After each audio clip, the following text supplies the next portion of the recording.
Halo semua, saya ucapkan selamat datang dan mari mendengarkan penjelasan berikut ini terlebih dahulu. Pembantaian tanggal 7 Oktober dan apa yang terjadi tidak ada hubungannya dengan Palestina, tidak ada hubungannya. Itu tidak ada hubungannya dengan konflik Arab-Israel atau pertanyaan Palestina. Ini bukan perang dengan Palestina. Israel berperang dengan genosida, organisasi jihadis Hamas. Hanya itu adalah demokrasi Israel yang taat hukum melawan Nazi modern. Ini adalah faktanya. Hamas tidak peduli dengan rakyat Palestina. Mereka tidak peduli dengan perdamaian atau dialog. Hamas hanya punya satu tujuan, untuk memusnahkan Israel dan membunuh setiap orang Yahudi di muka bumi. Teman, pada 7 Oktober menjadi jelas bagi seluruh dunia bahwa piagam Hamas bukanlah kompilasi kata-kata kosong. Itu adalah rencana aksi, sebuah rencana aksi. Bayangkan hari yang cerah, langit cerah, musik di udara, anak muda sedang menari, konser untuk perdamaian. Ya, untuk perdamaian. Itu benar-benar, itu adalah pagi hari Sabat yang indah. Itu juga merupakan hari libur tinggi Yahudi. Tempat kita merayakan buku-buku Alkitab kami. Dan kemudian, dalam sepersekian detik, Eden yang indah ini menjadi neraka di bumi. Udara pagi yang damai adalah ditusuk dengan ratapan siren roket. Ribuan, aku memberitahu, ribuan mortir dan roket Hamas menghujani tanpa pandang bulu di banyak kota dan desa Israel.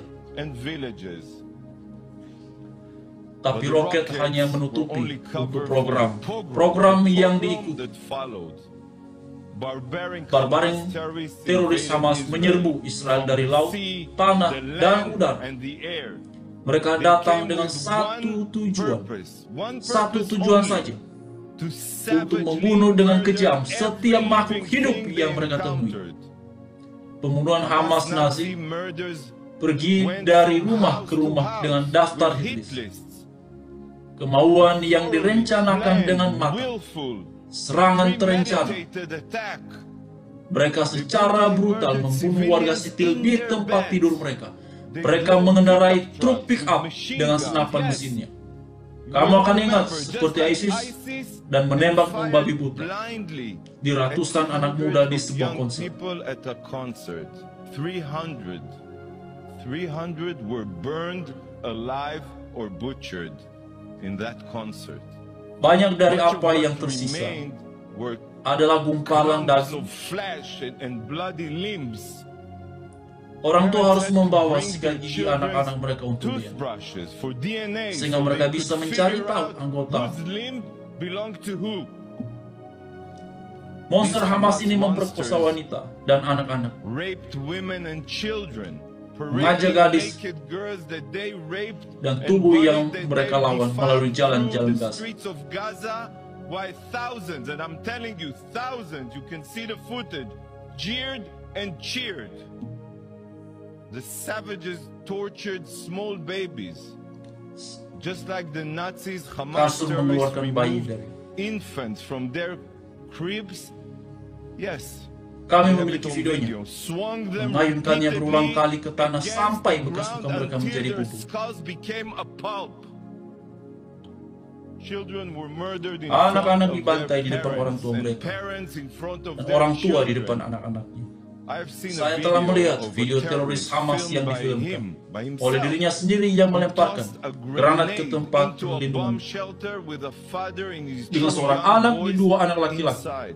Sang ayah tewas seketika, dan kedua anak laki-laki itu berlari keluar dari tempat penampungan, dan mereka juga ingin mati. semua ini terjadi, percaya atau tidak, sebagai monster yang membunuh ayam mereka dengan tenang, membantu dirinya untuk isi kulkas keluarga. Ya, tidak ada film horor kebrutalan murni yang tidak dilakukan Hamas. Amitman, a 22-year-old from Kibbutz Be'eri, and a paramedic for Magen David Adom, Israel's Red Cross. Dia mendedikasikan hidupnya secara harfiah, dan kau akan paham alasan menyelamatkan orang lain. Ketika monster Hamas menyerbu kibbutz, Amit berlari ke klinik untuk merawat banyak orang yang terluka, yang dia bisa selamatkan berjam-jam. Work non-stop trying to save lives. Dia tahu teroris Hamas sadis adalah di luar klinik karena dia mendengar suara tembakan. Tapi dia tetap di sana. Dia berkomitmen untuk menyelamatkan nyawa, tidak kabur. Finally, the terrorist burst into her clinic and put a bullet through her brain. She was a Magen David Adom paramedic. Palang Merah Israel berseragam, in uniform. Tapi itu tidak menghentikan orang biadab ini. These savages. Ambulans dibakar, tidak satu pun. Set on fire. Not one, banyak lusinan. Tim medis Magen David berada disengaja ditargetkan dalam perjalanan mereka untuk merawat yang terluka, dan banyak para medis lainnya dibunuh. Rumah sakit Basilia di kampus halaman saya, Ashkelon di Israel, mengalami serangan langsung dari roket Hamas. Bukan untuk pertama, Hamas sengaja menembakkan roket, melakukannya selama bertahun-tahun, dengan sengaja. Namun tidak ada satupun kecaman atas tindakan biadab ini. Kawan-kawan dan Bapak Ibu semuanya, sebagaimana sudah kita simak bersama ya, satu penjelasan dari pihak Israel mengenai situasi yang sedang terjadi antara mereka ya dengan Hamas, dan tadi juga disoroti mengenai tindakan penyerangan yang dilakukan oleh Hamas secara dadakan pada tanggal 7 Oktober itu, yang kemudian memicu kemarahan ataupun tekad dari pihak Israel untuk melakukan pembalasan kepada pihak Hamas ya. Bahkan juga ditegaskan apa yang sedang berlangsung di sana adalah Israel versus Hamas, bukan versus Palestina ataupun bukannya melawan rakyat Palestina. Itulah yang tadi ditegaskan ya oleh seseorang yang mewakili Israel untuk berbicara, dan sebagaimana tadi sudah kita dengarkan bersama. Karena itu bagaimana menurut ya kawan-kawan dan Bapak Ibu semuanya, dan juga di sini ya ini sudah ramai sekali pembahasan mengenai pihak dari Israel sudah memasuki ya jantung Gaza ya, ataupun pusat kota di Gaza, dan mereka kawan-kawannya ini disertai dengan tank-tank militer ya berlapis baja ya. Bahkan di sini diuraikan juga bahwa mereka ini sudah mengontrol ya, dan juga sudah melakukan pengepungan total ya terhadap Gaza dalam rangka melakukan perlawanan kepada Hamas. Dan seperti yang sudah disampaikan oleh Perdana Menterinya Benjamin Netanyahu, bahkan juga seperti yang sudah disampaikan oleh juru bicara IDF ya Daniel Hagari, bahwa mereka memang menargetkan untuk menumpas tuntas Hamas yang sudah melakukan serangan kepada mereka. Nah kawan-kawan dan Bapak Ibu semua, apa yang terjadi di sana memang tidak bisa dipungkiri bahwa telah memunculkan banyak sekali reaksi, banyak opini di tengah-tengah masyarakat. Tentu ada yang menjadi percaya kepada Israel ataupun bahkan membela ya, ataupun bahkan pro, tapi sebaliknya demikian pula kepada Hamas ya. Dan memang karena situasi yang sedang berlangsung ini Bapak Ibu ya, bahkan kalau kita perhatikan mengenai reaksi tanggapan masyarakat di bangsa kita di Indonesia ya, bahkan sudah ada aksi damai, aksi demonstrasi dan segala macamnya yang mengenai save ataupun bela Palestina. Nah memang ini kadang-kadang akhirnya kan menimbulkan sebuah kesan bahwa seolah-olah apa yang sedang terjadi ini adalah Israel yang sedang melakukan penyerangan terhadap Palestina. Padahal kawan-kawan semuanya ya, kita mesti dudukkan dulu persoalannya bahwa apa yang sedang terjadi ini bukan tentang ya Israel melawan Palestina, bahkan itu tadi yang ditegaskan ya, tetapi melawan Hamas. Nah memang tidak bisa diabaikan dan tidak bisa disangkal, banyak sekali korban itu adalah masyarakat biasa ataupun warga sipil, dan tentu kita bersedih hati ya atas situasi, atas kondisi yang seperti itu. Dan kondisi ini kawan-kawan, saudara-saudara semuanya, ini bukan hanya terjadi di pihak ya saudara-saudara kita yang tinggal di kota Gaza, Ya, dalam serangan yang dilakukan oleh pihak Hamas juga pada tanggal 7 Oktober bulan yang lalu itu juga menimbulkan korban yang cukup banyak dari pihak warga Israel, bahkan sekian banyak orang yang kemudian disandra ya. Bahkan kawan-kawan ya, ini juga bahkan anak-anak pun juga ikut disandra oleh pihak Hamas ya dalam berbagai uraian, dan juga tadi sebagaimana sudah kita simak bersama ya. Ya, sekalipun memang ada yang membahas bahwa mereka ini katanya diamankan, dilindungi oleh Hamas dan segala macam. Sebenarnya begini ya, sederhana saja ya. Kalau kemudian memang tujuannya Hamas yang mau melindungi warga Israel itu, ya pulangkan saja mereka ke negaranya, pulangkan saja mereka ke tempat asalnya. Kan sederhana Bapak Ibu. Jadi sebenarnya istilah yang sering dibangun ya, disampaikan oleh beberapa pihak ya dalam beberapa pemberitaan mengenai bahwa Hamas katanya melindungi, menjaga dan segala macamnya, bahkan mengobati. Ya buat apa? Kalau memang niatnya seperti itu, buat apa kamu tahan mereka di situ kan? Ya, karena ini sebenarnya hanya untuk membentuk opini Bapak Ibu ya, membentuk gagasan bahwa seolah-olah Hamas ini begini loh ya. Nah, itu dia ya. Jadi untuk kemudian ya untuk kita menemukan keaslian ataupun kemudian originalitas dan dibalik dari semuanya, cukup saja ajukan satu pertanyaan, kenapa nggak pulangkan ya? Kenapa mesti tahan kalau niatnya adalah melindungi? Kan sederhana itu ya. Jadi mari kita lihat di sini dijelaskan, bahkan selain begini kawan-kawan ya, ini beberapa hari belakangan sampai hari ini itu ramai sekali mengenai rumah sakit Indonesia yang ada di Gaza itu disebut oleh pihak intelijen Israel ya melalui juru bicara IDF-nya bahwa terowongan itu Hamas ya ada di bawah rumah sakit Indonesia yang ada di Gaza ya.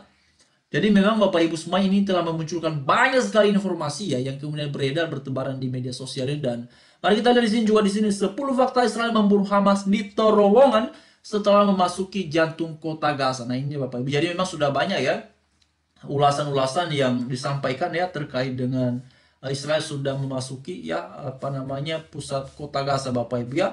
Lalu kemudian di sini dikatakan bahwa Majen Yaron Finkelman ya, pertama kali militer Israel bertempur di jantung kota Gaza, banyak tank yang masuk. Jadi itu dia ya saudara-saudari, seperti yang kita lihat di situ. Jadi memang situasinya ini benar-benar sudah sangat mencekam sekali ya. Dan itu sebabnya saya selalu menyampaikan bahwa sebenarnya yang paling penting dan yang sedang dibutuhkan di sana adalah bukan berpihak kepada siapa, bukan mengecam siapa, tapi bagaimana caranya ya situasinya ini kondusif kembali normal dan tidak ada lagi masyarakat ataupun rakyat biasa yang bisa menjadi korban atas situasi yang seperti ini. Tentu itu yang kita harapkan ya kawan-kawan dan saudara-saudara semuanya. Karena itulah kita senantiasa ya bersuara dan menyampaikan bahwa ayo ya, saya setuju sekali dengan apa yang disampaikan oleh Pak Gilbert ya, rangkul keduanya ya supaya keduanya berhenti untuk saling serang, karena tidak bisa diabaikan bahwa masyarakat biasalah yang kemudian menjadi korban ya. Jadi Bapak Ibu semua ya, ini kita lihat ya beberapa foto ya ataupun cuplikan-cuplikan video, bahkan di dalam uraian tadi sudah kita simak bersama ya saudara-saudari, di situ juga sudah dijelaskan ya. Nah, ini dia kawan-kawannya, jadi kita bisa lihat sama-sama ya berbagai macam informasi ya ataupun kemudian situasi yang sedang berlangsung di sana. Nah, mari kita lihat lagi ini Bapak Ibu ya. Ini beberapa hari belakangan kan juga sudah ada demonstrasi ya, sudah ada demo ya, membela Palestina ataupun kemudian mengirimkan bantuan. Sebenarnya kalau mengenai mengirimkan bantuan bagi saya itu bagus ya. Ya, bagus Bapak Ibu mengenai mengirimkan bantuan ini, itu tentu sesuatu yang sangat bagus ya yang dilakukan oleh pemerintah Indonesia. Karena saya dengar Bapak Ibu ya, saya coba share dulu ya kepada kawan-kawan, karena bantuan yang dikirim oleh pemerintah Indonesia itu kalau tidak salah 51, sekian ton ya. Lalu kemudian juga ada katanya tadi ini ada satu uraian membahas mengenai lembaga bentukan Sri Mulyani itu juga mengirim dananya 30 miliar lebih ya. 30 miliar sekian ya, sekian ya mereka kirim ke sana untuk bantuan kemanusiaan. Nah, tentu ini sesuatu yang bagus ya. Ya, tapi sebenarnya kalau saya tetap menyoroti bahwa sikap dalam melihat apa yang sedang terjadi di sana, ya jangan begini ya. Jangan ketika Hamas menyerang Israel dengan roket dengan rudalnya, ya, lalu banyak sekali yang tepuk tangan dan merasa bahwa wah, ini hal Israel dihancurkan, dilenyapkan. Kan begini saudara-saudari ya, bayangkan saja kalau kita ada di posisinya Israel ya, lalu diserang dengan target di bumi hanguskan, dilenyapkan. Apa kita akan berdiam diri? Tentu tidak kan ya. Ya istilahnya kalau di kampung saya di sini kawan-kawan ya, daripada kamu yang dipenggal, ya mendingan kamu yang menggal katanya ya. Daripada kamu yang dibunuh, ya mendingan kamu yang bunuh dia katanya ya. Dan apalagi Israel ini kan kawan-kawannya sebagaimana yang disampaikan oleh Pak Pendeta Gilbert, mereka itu punya prinsip mata ganti mata, gigi ganti gigi. Kamu serang, diperingatkan nggak berhenti, ya kami terus kejar sampai kami dapat ya. Ya itu saya kutip dari apa yang disampaikan oleh Pak Gilbert ya. Ini bukan berarti kita panas-panasi ya, tapi saya mau sampaikan bahwa ya memang penting sekali ya kita memahami konteksnya secara menyeluruh ya. Kita memahami konteksnya secara menyeluruh, dan karena itulah ya, atas situasi yang sedang berlangsung ini, yang paling bijak dan yang paling baik adalah tak perlu tepuk tangan ketika Hamas menyerang Israel, tetapi sebaiknya kedua-duanya ya itu disuarakan, diserukan dan didesak ya, agar berhenti saling serang. Itu sebenarnya kawan-kawan ya kuncinya. Tapi memang juga tidak bisa diabaikan bahwa pihak Israel sudah sangat bertekad untuk melakukan pembalasan terhadap pihak Hamas ya. Jadi sekian kawan-kawan, Bapak Ibu semuanya, mari terus suarakan kebaikan. Salam sejahtera bagi kita semuanya.